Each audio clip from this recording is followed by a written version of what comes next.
Aujourd'hui, la crise écologique devrait être au centre de nos préoccupations, mais nos modes de vie continuent d'avoir un impact négatif sur la Terre. Alors, qu'est-ce qui coince? C'est un devoir que nous avons de respecter la nature. Voilà.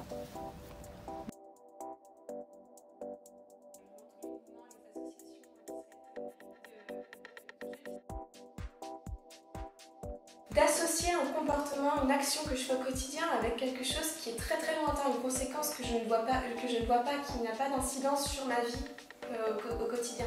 Qu'on ne se rend pas compte que l'impact de mon action aujourd'hui, ok, on me dit que c'est le changement climatique et que c'est ça qui a produit peut-être le tsunami qui a eu lieu, je ne sais pas, en Asie.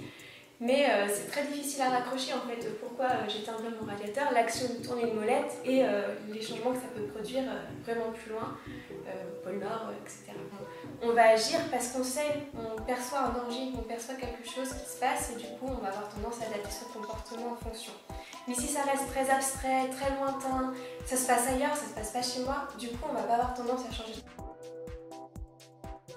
Quand on met beaucoup en prévention, qu'on montre beaucoup les risques, en fait, on va avoir tendance à faire une forme de déni ou de rejet de la chose et du coup, on ne va pas s'engager dans un nouveau comportement.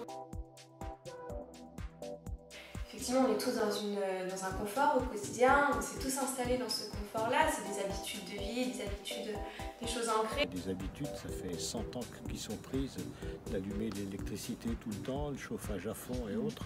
L'effort est très perçu et très grand en tout cas, et il est d'autant plus pour des personnes qui ne sont pas engagées. Il y a des études qui ont montré que la perception des contraintes, notamment de faire le tri, est beaucoup plus forte pour des non-trieurs que pour des trieurs, alors que l'action au final est exactement la même.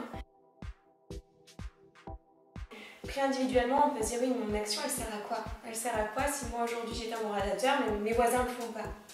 Du coup, c'est comme si c'était un peu un grain de sable dans le désert. En gros, mon action elle est noyée, elle sert à rien du tout. Je pense qu'il y a aussi cette question de concernement. Est-ce que c'est un sujet d'actualité? Est-ce que c'est un sujet qui me concerne? Est-ce qu'il y a une vulnérabilité en fait de ma personne, de la société dans laquelle je suis?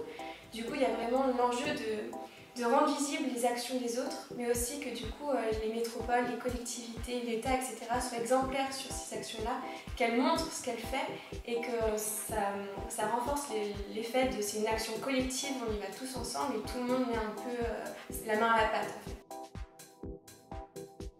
Oui et non, parce qu'il n'y a pas que moi non plus qui fait ça, mais tout le monde est comme ça, je pense, parce que qui ne jette pas un truc par terre, quoi. Voilà. On en parle de plus en plus, alors je trouve qu'on ne peut pas ne pas y penser.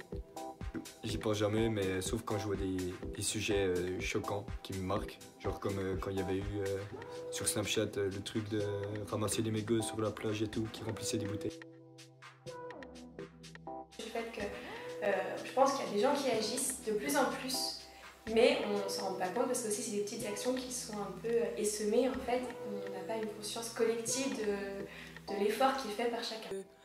À plusieurs, on peut aller plus loin et aboutir à plus de choses.